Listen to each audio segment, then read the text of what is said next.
I've never believed in luck. I'm one of those people who likes cheesy lines like, I'm the master of my fate and the captain of my soul. Where there's a will, there's a way. If you really want something, go get it. I'm what do you call a planner? Like my plan B has a plan C, right? And that's how I've run my life until I met him.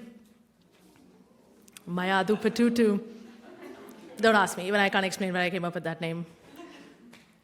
And I met him in the most unplanned, worst time of my life, March 2020. I had just moved from Asia to San Francisco. I had barely even understood what this country was about when, boom, everything shuts down. I'm sitting at home, scared, completely alone with a mask on my face, and I'm like, this is it. This is how I die. You know? And my friend forces me into this really seedy, weird-ass speed dating online Zoom event. This was before Zoom was and I don't want to go, so she's like, no, you have to. And I'm like, fine. So I turn up in my PJs. I did not bother getting dressed. And I'm sitting there in that like little mirror, and I'm on mute because I don't want to talk. And one breakout room and another, and the moderator has spunky icebreakers that I'm not answering. And then he comes on. And first he makes me smile. And then he gets me to respond. And then I'm laughing my ass off. He could always do that. He makes me laugh so easily. Even now, as I think of him, my face breaks into this weird grin. It's almost like a Pavlovian response to him. No, see, I can't stop it. I seriously can't. So of course I started texting him, and texting turned to a call that lasted till 3 a.m., and then we met. But dating during the pandemic was weird, because the first question we had to ask each other was your place of mind, and it's not because we were kinky or forward, but all the restaurants were shut.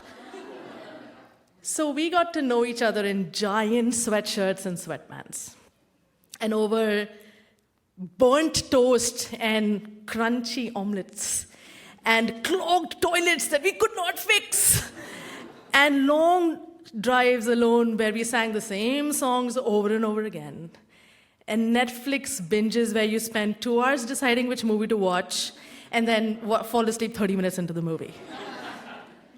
I can remember so many evenings where we'd be sitting on the couch in a dark room, a lamp on the side. I've got my head on his shoulder. He's got his head on top of my head. We just sort of fit. And no one's talking. There's complete silence, but we're communicating so much, saying so much to each other. It was love like I'd not known before. This was more. This was so much more. And the planner in me was like, this is not possible. This is not real, right? It just didn't make sense. And that's when I realized that I was the luckiest girl in the world. That's what this was. After a year of spending so much time with him, I had forgotten what my life was like before him. Hell, I'd forgotten who I was before him. I mean, I had gone from being absolutely alone in this country to suddenly having a best friend, a personal chef, a favorite comedian, my favorite singer, my plumber, my hairstylist, and my favorite road trip companion, an unpaid Uber driver. All in one person. How was this happening? And then when pandemic began to die down, we said, all right, he lives in Santa Clara and I used to live in San Francisco, which he said was 45 minutes and I said it was an hour and a half. We could never agree. But it was far. So we said, all right, why don't you move to San Francisco, a city we both love, and then we can be closer to each other, and then we can just go for quick walks and dinners and stuff like that. And he was like, yes, let's do that. And he said, there's just this one thing that I have to take care of, and then let's do this. And I'm like, yeah. And then that thing took a month, and then it took 2 months, and then it took a year, and then it didn't happen, and the planet in me is dying inside.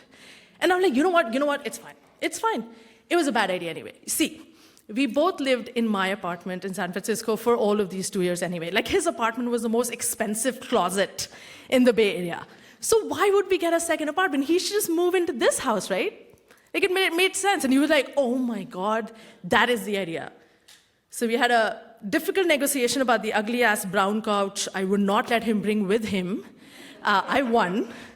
And we said, all right, let's book movers and packers. And we were like, all right. He got out of his lease, moved to month. And I'm like, this is it. We start a life in the apartment where I met him. It doesn't get better than this. And then we're like, there's just one thing that I have to take care of. And then that thing, this new thing, took a month, and then 2 months.